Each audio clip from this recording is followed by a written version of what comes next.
Estamos recebendo aqui Leonel Camazão, candidato do PSOL ao governo do estado, nessa série de entrevistas que a NSC faz com todos os candidatos a governador. Camazão, o PSOL é um partido, não é um partido novo, mas é um partido em formação, em estruturação, especialmente aqui em Santa Catarina. Aonde o PSOL espera chegar? Qual é a ambição do PSOL com essa candidatura sua? Olha, Piara, a gente entende que há um momento político no Brasil muito adverso, uma crise profunda. Já estávamos num cenário de crise e a ascensão do Michel Temer ao poder aprofundou essa crise a níveis maiores, não só do ponto de vista econômico, mas do ponto de vista político geral, de legitimidade das instituições. E a gente entende que essa é uma eleição sem favoritos, né? Tanto em nível estadual como em nível nacional, a gente vê um embolamento do cenário político, um alto número de pessoas que ainda não sabem em quem vão votar. Então a gente entende que é um cenário muito bom, muito importante, para que uma proposta que se pretende alternativa ao sistema político brasileiro cresça, né?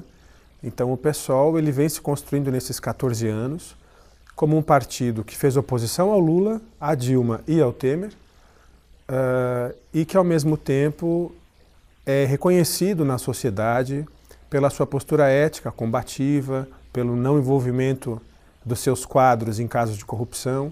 E nós achamos que esse é um perfil que tem muito para crescer nessas eleições em todo o Brasil e em Santa Catarina também. Existiram várias conversas sobre uma frente de esquerda, sobre os partidos de esquerda caminharem juntos, tanto nacionalmente quanto aqui no estado. Eu sei que o pessoal chegou a conversar com o PT. Por que o PT e o PSOL não estão juntos? O que difere? Um projeto estadual, digamos assim.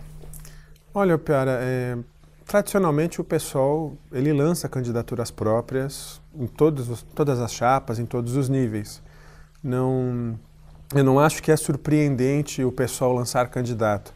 O que eu acho surpreendente é uma insistência de alguns setores em dizer que estava fechado, né? Na véspera da nossa convenção, andava saindo notas por aí e até comentários de que eu seria vice do Décio Lima.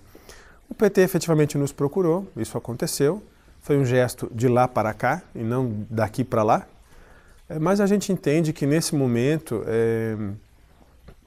é muito complicado falar em um projeto unitário aqui em Santa Catarina, na medida em que nós temos construído essa alternativa de cara própria desde a fundação do PSOL, né? Eu vou ser o 4º candidato a governador do PSOL. Todas as eleições que o PSOL participou lançou candidato próprio e nesse ano não vai ser diferente. Candidato, a esquerda nunca governou Santa Catarina e o que o senhor apresentasse para nós, como é que o senhor vê um estado governado pelo PSOL? Como é que o senhor vê Santa Catarina nas mãos do PSOL?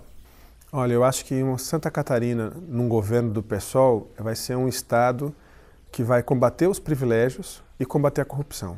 Quando eu falo em combater privilégios, eu falo, por exemplo, de um estado que pare de pagar pensão aos ex-governadores. Há uma lei que foi aprovada nesse sentido, mas o entendimento do atual governo é de que essa lei só vale daqui para frente, ela não vale para trás. Então, no nosso governo, por exemplo, nós deixaríamos de pagar essas pensões e eu quero ver os ex-governadores entrarem na justiça para requerer esse valor, porque isso é uma imoralidade. Então, Santa Catarina, nas mãos do PSOL, vai ser um estado onde a gente vai efetivar mecanismos de transparência, além do portal da transparência, de permitir que as pessoas tenham um acesso não só mais fácil, mas também mais inteligível, porque às vezes o portal da transparência ele não transforma aquela informação bruta em algo de fácil compreensão. Então, para você saber quanto um órgão está gastando, etc., às vezes não é tão simples assim. E nós vemos um Estado também que vai combater os privilégios na medida que a gente pretende, qual é a palavra?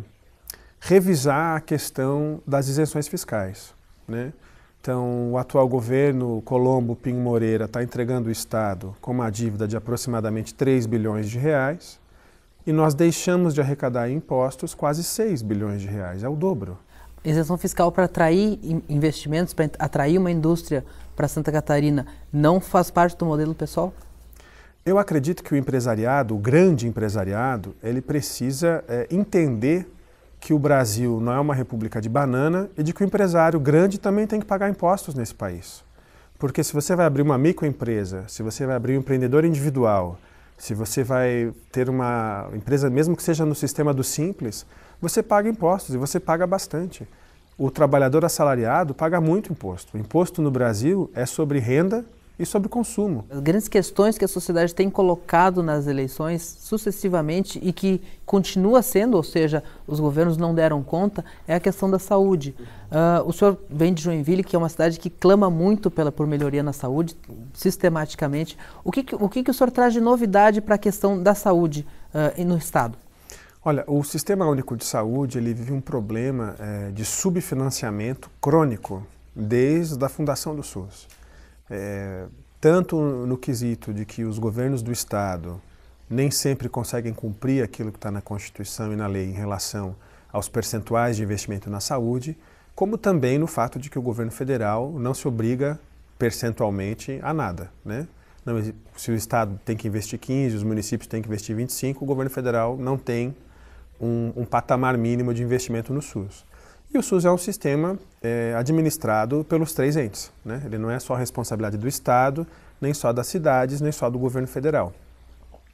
Mas nós entendemos que o problema de financiamento do SUS se resolve com mais recurso, se resolve no combate às terceirizações. É uma falácia de que esse modelo de organizações sociais é mais barato e mais eficiente. Ele pode aparentar ser mais barato e mais eficiente no início, mas as experiências que nós vemos no Brasil são de que, com o tempo, elas se tornam mais caras, mais ineficientes. Na questão da educação, o pessoal sempre foi muito contrário às políticas implantadas pelo governador Raimundo Colombo, na continuidade aqui agora com o Eduardo Pinho Moreira, que a gente viveu um período de muitas greves, muitas reivindicações, os professores, os sindicatos muitas vezes questionando a forma como foi implantado o piso da categoria aqui no Estado. O que o pessoal prevê para a educação? O que muda na política de educação do Estado num governo do pessoal? A primeira coisa, Piara, é parar de fechar a escola. Nos 8 anos de Raimundo Colombo e Pinho Moreira, se fechou 58 escolas em Santa Catarina, algumas patrimônio histórico, o Conselheiro Mafra, lá em Joinville, o colégio mais antigo de Santa Catarina. Se você passar lá na frente hoje, está abandonado, todo quebrado, o mato crescendo. E é engraçado, porque é uma quadra ao lado de um shopping, tem 3 prédios públicos do Estado naquela quadra, uma creche, o Conselheiro Mafra e a Gerência Estadual de Educação, e os 3 estão abandonados, caindo aos pedaços.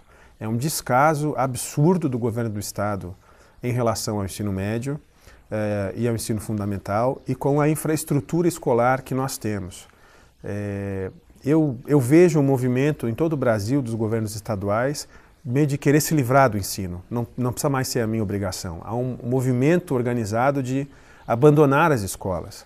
E nós precisamos combater isso, né? Esses espaços são espaços onde a gente forma os jovens do nosso estado, né? Santa Catarina tem uma evasão escolar muito alta e nós precisamos ter uma política para reverter isso. Isso também se faz na qualificação e em melhores salários para os professores. Quando pega esses índices nacionais, tipo Enem, por exemplo, IDEB, etc., você pega as escolas federais e separa do resto das escolas públicas, os níveis são de países de primeiro mundo. Mas por que a escola federal tem nível de país de primeiro mundo? Porque na escola federal tem uma carreira, tem salário digno. É uma questão de salário, a melhoria da educação? É uma questão de salário, é uma questão de formação e de qualificação. Quase metade do quadro de professores hoje são temporários. E é aquele vai e volta de professor, troca de professor 3, 4 vezes no ano. Isso não fortalece o nosso ensino, né? Eu, quando fui aluno de ensino médio no Colégio Governador Celso Ramos, em Joinville, no 3º ano eu tive 4 professores de matemática. Então, não é uma coisa nova, esse problema não é novo. Mas o que nós temos é professores temporários que precisam muitas vezes dar 40 horas por semana em 3 ou 4 colégios diferentes. E aí quando se fala que a taxa de adoecimento entre os professores do Estado é muito alta, se fala isso como se os professores fossem uma espécie de vagabundo que não quer ir trabalhar. E não é verdade, os professores estão numa carreira horrorosa, que adoece, e é por isso que ninguém mais quer ser professor no Brasil. O senhor vai continuar aumentando o número de colégios militares em Santa Catarina como ocorreu ou não? O senhor é contra? Não, sou terminantemente contrário a colégios militares. Acho que educação não tem nada a ver com militarismo. Educação não é uma questão de ordem, educação é uma questão de autonomia. Então, o colégio militar, no meu entendimento, não favorece a autonomia de ninguém, favorece a obediência. E acho que isso não tem a ver com um projeto pedagógico, nem com as diretrizes de educação do Brasil, muito menos com um dos nossos principais pensadores mais reconhecidos no mundo, que é o Paulo Freire. Não tem nada a ver colégio militar. Essa sanha de militarizar a sociedade, ela só mostra o quão doente está se tornando a nossa sociedade, porque entende que o problema da segurança pública ou das drogas, enfim, dessas questões, vai se resolver com uma militarização, com armamento, com mais violência. A minha avó já dizia, de vocês provavelmente também devia dizer, que violência gera mais violência, né? Então esse não é um modelo de educação que condiz com o nosso projeto de país. E até para o eleitor, de modo geral, conhecer o senhor, principalmente do Vale, em outras regiões, o senhor é favorável também à desmilitarização da Polícia Militar? Sim, com toda certeza. Nós entendemos que deveria haver no Brasil uma polícia única, também com um projeto de carreira um pouco mais elevado do que é hoje nos estados. Difere de estado para estado, né? Mas até no próprio estado há uma dificuldade muito grande, às vezes, de cooperação entre a Polícia Civil e a Polícia Militar, né? Então nós entendemos que deveria ser uma polícia única, não militarizada, como é na grande maioria do mundo. São pouquíssimos países no mundo que ainda mantêm polícia militar. Em nível estadual, o senhor acha que consegue tirar do papel essa integração? É mais difícil, porque é uma questão constitucional, né? A questão das duas polícias. Então o Estado também está de mãos amarradas nesse sentido. Pode trabalhar a integração. Podemos trabalhar a integração. Acho que a questão da polícia não é só uma questão de mais arma, mais carro e mais efetivo. É isso também, mas precisa ter um investimento muito grande na questão de inteligência, né? A questão de investigação e de desvendamento dos crimes, assim como precisa combater a desigualdade social, né? O crime ele é o resultado de uma falta de perspectiva, de desigualdade, de falta de acesso a oportunidades. Então o crime não é o problema em si, ele é resultado de um problema maior. Então o problema de segurança pública é um problema de longo prazo. Tem muito candidato aí, garganta, que vai vir gritar e bater na mesa e dizer que eu vou acabar com a criminalidade. Vai nada, tá? É demagogia pura. E no curto prazo, como encarar essa sensação de insegurança que boa parte da sociedade sente e que clama por uma resposta e que muitas vezes se traduz no desejo por candidaturas mais autoritárias? Olha, eu acredito que o problema da segurança pública e essa sensação de insegurança, ela é mais uma sensação para muitos segmentos do que uma realidade. Porque quem são as vítimas de assassinatos em Santa Catarina, por exemplo? Quem é que sofre, quem é que morre? Normalmente são os jovens negros. Mais de 60% dos assassinatos cometidos em Santa Catarina são contra jovens e negros. São as mulheres, né? E nós não temos informação porque o Estado não faz esse índice em relação à população LGBT. Mas quem é vítima de assassinato no nosso Estado são justamente essas populações que nesse momento hoje do país clamam por mais representatividade. Acho que representatividade é importante, mas falar disso hoje é também falar de segurança pública. E boa parte da questão da violência, dos assassinatos, ela está relacionada à questão de como o Brasil enfrenta a questão das drogas, né? Que no mundo inteiro tem ocorrido diversos exemplos de uma política mais efetiva, menos violenta e que permite a redução da violência, das mortes, enfim, do próprio sistema prisional. É uma bola de neve. No governo do PSOL, muda a forma como a polícia combate a questão da droga? Precisa mudar. Eu acho que também é uma questão de longo prazo, uma questão do próprio treinamento. Isso começa no treinamento das polícias, né? Então, para você mudar hoje o efetivo que está aí, é um trabalho de longuíssimo prazo. Mas é uma questão nacional também, né? A questão da política de drogas brasileira é um retumbante fracasso, né? A política de guerra às drogas não traz resultado nenhum, além de mais gente presa, de mais gente morta, tanto pessoas que estão envolvidas no tráfico de drogas, como também os policiais também morrem nessa guerra, uma guerra inútil, né? Que não resolve o problema de ninguém. E nós temos que avançar no Brasil nessa discussão para a descriminalização do consumo das drogas em geral, e para a regulação do seu comércio, como faz o Uruguai, como faz a Califórnia, como faz Portugal, como fazem em tantos outros lugares do mundo, onde inclusive a regulamentação desse mercado, que ele existe, não podemos aqui ignorar e fingir que ele não existe, mas a regulamentação desse mercado, ela traz inclusive benefício econômico para os estados, traz benefício econômico para os países, né?